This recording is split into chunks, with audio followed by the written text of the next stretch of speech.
Hi everyone, welcome to this video. This is Aarti Mishra, one of the top and verified educator. In this session, we will discuss शाहजहां's rebellion. कैसे शाहजहां ने अपने समय में चीज़ों को handle किया और कैसे उन्होंने इतना ज़्यादा एक्सपेंशन किया। तो शाहजहां को पहले खुर्रम साहिब अल दीन मोहम्मद के नाम से जाना जाता था और शाहजहां मुगल एम्परर जहांगीर के तीसरे बेटे थे। और जहांगीर ने एक राजपूत क्वीन से शादी की थी जो कि मेवाड़ की रानी थी। तो मेवाड़ की राजकुमारी थी। तो उनसे इनकी शादी हुई थी और वहाँ से जो है शाहजहां का जन्म हुआ। तो शाहजहाँ के समय में एक जो रिबेलियन रहा उसके पीछे जो इमीडिएट कॉज था रिबेलियन का वो ये था कि शाहजहाँ जो है वो कांदाहर नहीं जाना चाहते थे और उन्होंने कई सारे डिमांड्स रखी थी जहांगीर के सामने कि वो अगर कुछ भी करेंगे तो उनकी बहुत सारी डिमांड्स थी।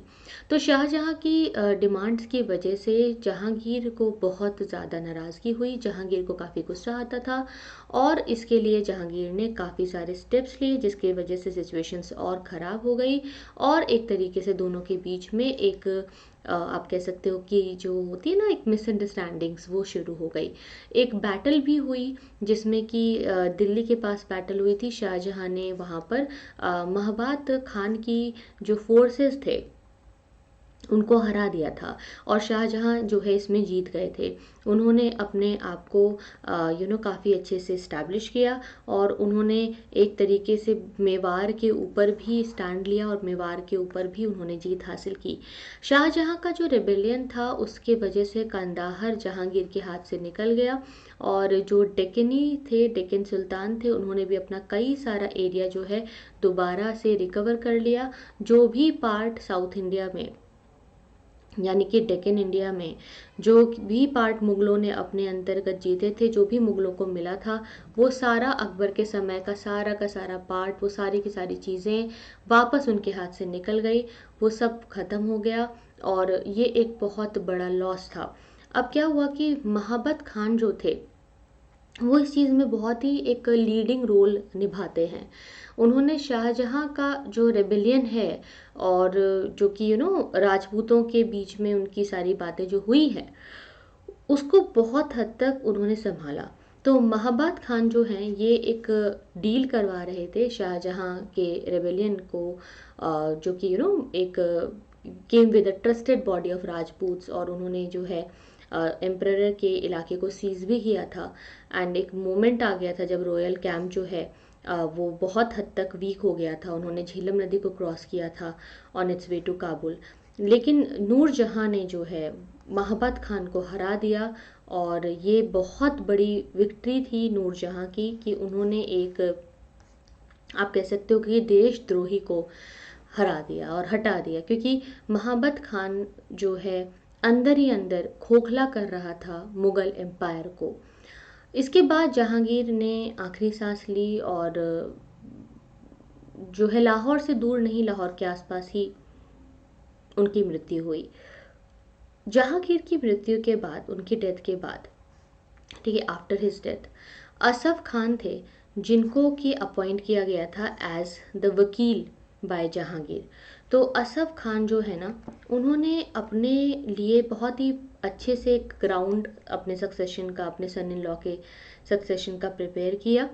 और उनके सन इन लॉ थे शाहजहां और शाहजहां को उन्होंने बोला कि अगर तुम अभी सामने नहीं आए तो ये मत भूलो कि नूर जहां बैठी है और नूर जहां बहुत पावरफुल है, नूर जहां कुछ भी कर सकती है। शाहजहाँ को सबका सपोर्ट मिला, इनको आर्मी का भी सपोर्ट मिला, इनको दीवान का भी सपोर्ट मिला, नोबल्स का भी सपोर्ट मिला। तो शाहजहाँ को जब सबका सपोर्ट मिला, दीवान का, नोबल्स, आर्मी का, तो उन्होंने नूरजहाँ को एक तरीके से वर्चुअल प्रिजनर बना दिया और नूरजहाँ को कहा कि अब आप एक तरीके से नज़रबंद हो जाइए और आपको कुछ भी नहीं करना है। नूरजहाँ को कंट्रोल करना बहुत ज़रूरी था बिकॉज नूरजहाँ बहुत डोमिनेटिंग थी। एंड उन्होंने शाहजहाँ को बहुत अर्जेंटली जो है समन्स भेजे शाहजहाँ को और समझाया कि देखो ये सब चीज़ें हो रही हैं। नूरजहाँ तक की अगर हम बात करें तो आफ्टर अटेनिंग द थ्रोन, मतलब गद्दी को हासिल करने के बाद शाहजहाँ ने ना एक सेटलमेंट फिक्स की थी upon her and she lived a retired life after that. मतलब उन्होंने उसके बाद मान लिया कि हाँ, नूरजहाँ बहुत पावरफुल हैं, वो बहुत कैपेबल हैं, वो बहुत कुछ कर चुकी हैं मुग़ल साम्राज्य के लिए, लेकिन लोग उन्हें एज अ क्वीन एक्सेप्ट नहीं करेंगे, उन्हें एज अ रूलर एक्सेप्ट नहीं करेंगे।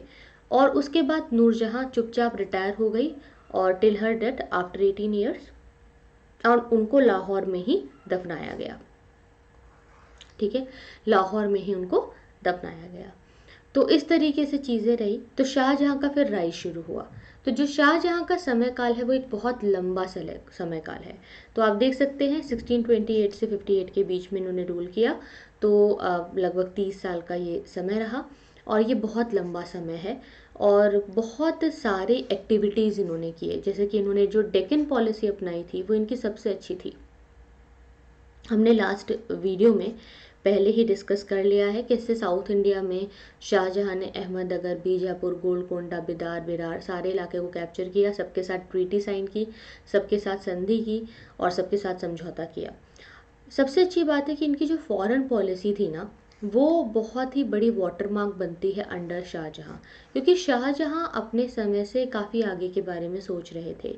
वो एम्प्लॉयमेंट अपॉर्चुनिटीज़ को भी बड़ा करना चाहते थे। वो पोर्तुगीज़ के साथ और यूरोपियंस के साथ काफ़ी तालमेल बिठा करके चलना चाहते थे और वो सबके सामने बहुत ही बड़े रूलर के रूप में इमर्ज हुए। उन्होंने सबको दिखा दिया, चाहे पोर्तुगीज़ हो चाहे ब्रिटिशर्स हो, सबको डर था कि शाहजहाँ के सामने किसी की कुछ नहीं चलने वाली, क्योंकि शाहजहाँ बहुत ही डोमिनेंट तरीके से आते थे। वो जब कुछ सोच लेते थे तो फिर वो उस चीज़ को करके दिखाते थे और सबको अपने अंडर अपने अनुसार चलवाते थे। उनकी जो फॉरेन पॉलिसी थी वो बहुत ही बढ़िया थी और ये मुग़ल साम्राज्य के लिए काफ़ी फ्रूटफुल रही। तो एक एक करके हम इस फॉरेन पॉलिसी को समझेंगे। तो मुगल्स की जो फॉरेन पॉलिसी है उसमें सबसे ज़्यादा है कि वो बहुत बड़ी बड़ी जो पावर्स थी उस समय में, जैसे कि उज़्बेक एम्पायर था सेंट्रल एशिया का, सफ़ेद एम्पायर था पर्शिया का ईरान में, और ऑटोमन एम्पायर था जो टर्की का। इन तीनों के साथ इन्होंने बहुत ही स्ट्रॉन्ग रिलेशनशिप मेंटेन किए। मुगल्स का वैसे ओरिजिनल होम तो सेंट्रल एशिया ही था और वो वहाँ से जो है निकाले गए थे उज़्बेक के द्वारा, और दोनों ही उज़्बेक और मुग़ल रूलर्स जो थे ये सुन्नी थे और ये लोग शिया मुस्लिमों से बड़ी नफ़रत करते थे। तो अब क्या हुआ कि जब मुग़ल और उज़्बेक एक साथ आने लग गए तो इनके अलायंस की वजह से जो शिया पावर है, मुगल्स की शिया पावर के साथ जब एक एक अलायंस जब शुरू हुआ तो उससे उज़्बेक्स को बहुत बुरा लगा। ठीक है, तो ईरान का जो पार्ट है, ईरान के जो मुस्लिम्स थे वो शिया मुस्लिम थे, तो उनके साथ मुग़लों ने थोड़ी दोस्ती बनाई। तो उज़्बेक्स ओकेजनली क्या करते थे, जानबूझ करके अफ़गान और बलूच का इलाका जो है, वहाँ के जो ट्राइब्समैन हैं वहाँ तक पहुँच जाते थे और पेशावर काबुल तक मुग़लों के खिलाफ युद्ध लॉन्च कर देते थे, बैटल्स लॉन्च कर देते थे। लेकिन फिर भी मुग़लों ने इस चीज़ का कोई बहुत ज़्यादा बड़े लेवल पर बहुत ज़्यादा स्ट्रांगली रिएक्ट करके नहीं किया। उन्होंने इंडिया के प्रोटेक्शन का, अपनी डिग्निटी का, अपने वॉरफेयर का और अपने टाइम एनर्जी मनी का ध्यान रखा कि अननेसेसरी जो है टाइम एनर्जी मनी का वेस्टेज ना हो और अननेसेसरी चीज़ें जो है अपने हाथ से ना निकले। इस चीज़ का उन्होंने काफ़ी जो है ध्यान दिया और इस चीज़ पे उन्होंने काफ़ी ज़्यादा जो है वर्क किया। तो ये इनकी एक जो है ख़ास बात थी जो कि होती रही इस बीच में। इसके बाद अगर आप देखें तो जब ये सारी चीज़ें हुई तो आप ये देखेंगे कि जो मोस्ट ऑफ द पावर्स थी वेस्ट इंडिया के एम्पायर में एट द टाइम, वो ऑटोमन तुर्क्स की थी और उन्होंने काफ़ी अच्छे से जो एशिया का माइनर इलाका है और ईस्टर्न यूरोप का इलाका है वो सब जो है अपने अंडर इन्होंने कैप्चर किया। और साथ ही साथ जो सीरिया का, इजिप्ट का, अरेबिया का इलाका है 1529 तक आते आते इनसे भी इन्होंने काफ़ी अच्छी जो है एक डिप्लोमेसी मेंटेन की थी। तो वेस्ट एशिया में तो वैसे सबसे बड़ा एम्पायर ऑटोमन तुर्क्स का ही था और टर्की जो पावर है वो ऑटोमन एरिया में बहुत पुराने समय में ही, यानी कि आप मान के चलिए कि एक बहुत अच्छे समय से ही ये स्थापित हो चुकी थी और वो एशिया के अंतर्गत, ईस्टर्न यूरोप के अंतर्गत भी अपने आप को फैला रहे थे। उन्होंने एक तरीके से टाइटल रिसीव किया था सुल्तान ऑफ रम। ठीक है। तो ये इन्होंने कैलिफ से लिया था और वो उस टाइम में सायरो में रहते थे। And later they also assume the title of पदशाह ए इस्लाम। ठीक है, ये भी इन्होंने टाइटल लिया। उसके बाद फिर जो राइज है शिया पावर की, ठीक है, ये शिया लिखा, शिया पावर जो है वो ईरान में राइज हुआ। और ऑटोमन सुल्तान इस चीज़ को ध्यान से देख रहे थे कि अच्छा शिया मुस्लिम राइज हो रहा है। तो ऑटोमन्स की ईरान के साथ लड़ाई हुई बगदाद को कंट्रोल करने के लिए। बगदाद ना एक बहुत बड़ा ट्रेड सेंटर था और इसकी लोकेशन बहुत इंपॉर्टेंट थी। तो अपनी लोकेशन की वजह से बगदाद काफ़ी इंपॉर्टेंट हो गया। And also for the area in north Iran around the Erivan. तो नॉर्थ ईरान का इलाका सब कुछ जो है उसको कैप्चर करने के लिए, उसके अंदर कंट्रोल करने के लिए इनका क्लैश शुरू हुआ। और जो मुगल्स थे उन्होंने रिफ्यूज़ कर दिया कि जो उज़्बेक का प्रपोजल था for a tripartite Ottoman Mughal Uzbek alliance, कि भाई हम लोग जो है ये ट्रिपरटाइट अलाइंस नहीं करेंगे, क्योंकि उज़्बेक चाहते थे कि ऑटोमन, मुगल्स और उज़्बेक एक साथ आ जाएं, बिकॉज इन तीनों का एक अपना एक तरीका था रहने का। और दे ऑल वर सुन्नीज, ये सब सुन्नी थे। तो ये पर्शियंस के खिलाफ, ईरान के खिलाफ आना चाहते थे। लेकिन उज़्बेक का प्रपोजल जब मुगलों ने रिफ्यूज़ किया और मुगलों ने जब मना कर दिया, तो उससे एशियन जो बैलेंस है वो अपसेट हो गया। और उसके बाद फिर वो अकेले रह गए और उन्हें उज़्बेक की लड़ाइयों को और उज़्बेकिस्तान से आने वाले बैटल्स को झेलना पड़ा। और उसके बाद उनका ईरान के साथ जो अलायंस था, उससे सेंट्रल एशिया का इनका ट्रेड बढ़ा। क्योंकि मेन मुगलों को क्या दिख रहा था ना, दोस्ती रिश्तेदारी बाद में, मुगलों को दिखता था ट्रेड। मुगलों को दिखता था कि हमारा प्रॉफिट हो रहा है, हमारा सामान जा रहा है, आ रहा है, लोगों को डिमांड हो रही है हमारे सामान की। तो मुगलों को ये दिखता था। मुगल्स इस चीज़ के बारे में सोचते थे कि हमारे जो है क्या क्या फ़ायदे हैं। तो ये पूरा आपका मुगल एम्पायर हो गया।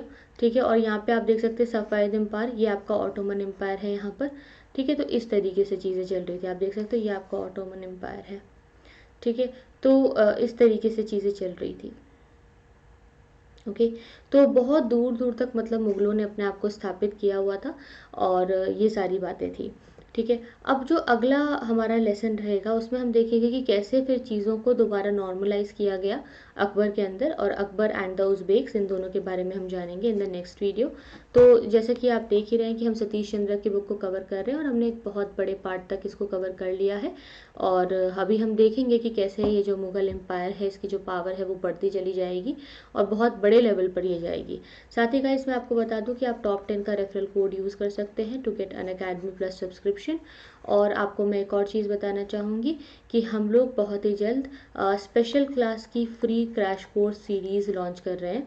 स्पेशल क्लासेस जो हैं ये फ्री क्लासेस होती हैं, तो इसमें आपको कोई फ़ीस नहीं देनी है। इसमें आपको एक फ्री क्रैश कोर्स मिलेगा, बट अभी तक मैंने डिसाइड नहीं किया है कि मैं किस चीज़ के ऊपर फ्री क्रैश कोर्स लाऊं। मतलब मुझे एक ऐसा क्रैश कोर्स लॉन्च करना है जो कि 20 आवर्स का क्रैश कोर्स हो और 20 घंटे के अंदर हम सारी ही चीज़ें कवर कर लें। तो 20 घंटे का एक क्रैश कोर्स मैं लाना चाहती हूँ जिसमें आपका कोई जनरल स्टडीज़ का कोई सब्जेक्ट या कोई पर्टिकुलर टॉपिक बहुत अच्छे से कवर हो जाए। हालांकि वो जब भी लॉन्च होगा तो उसका लिंक तो मैं आपके साथ शेयर कर ही दूंगी टेलीग्राम पे। I share that on Telegram. ठीक है, टेलीग्राम पे मैं उसका लिंक तो शेयर कर दूंगी। लेकिन मैं चाहती हूँ कि आप अपनी तरफ से अपनी जो डिमांड्स हैं वो बताएं। मतलब आपको किस चीज़ की नीड फील हो रही है, आप क्या चाहते हो कि किस तरह का क्रैश कोर्स आप देखना चाहते हो, कि आपके मन में कोई पर्टिकुलर कोर्स को लेकर के आपके मन में कुछ चीज़ें हैं तो आप मुझे बताइएगा। और अगर आप देखते हो कमेंट्स में किसी ने कोई पर्टिकुलर कमेंट किया हुआ है जो बहुत अच्छा है और आप चाहते हो कि वो चीज़ मैं करूँ, उस चीज़ के ऊपर मैं कोई कोर्स लाऊं, तो आप उस कमेंट को लाइक करो। तो इससे क्या होगा, जिसका सबसे ज़्यादा लाइक होगा कमेंट वो सबसे ऊपर आ जाएगा और मुझे पता चल जाएगा कि इस चीज़ की सबसे ज़्यादा डिमांड है। सो जो भी ये कोर्स होगा वो हम मार्च में स्टार्ट कर लेंगे और मार्च के मंथ से आपको ये रेगुलरली मिलने लगेगा and you would be able to see that course. So you would be able to enjoy that course. आपको ये मिलेगा और आप वैसे भी मेरा नाम सर्च कर लेंगे अगर अनअकैडमी पर, तो आपको मेरा नाम सर्च करते ही मेरी प्रोफाइल मिल जाएगी। अगर आप मुझे फॉलो करते हो ना तो आपको ऑटोमेटिकली मुझे फॉलो करने से ही जब भी मैं लाइव आती हूँ, मेरी कोई भी क्लासेस होती है, मेरा कोई भी कोर्स होता है तो उसका लिंक मिलता है। तो automatically you will be getting my links, you will getting my profile. So वहाँ से भी आप मेरे साथ कनेक्टेड रह सकते हैं। ठीक है, तो आज के लिए इतना ही guys. Thank you so much for watching.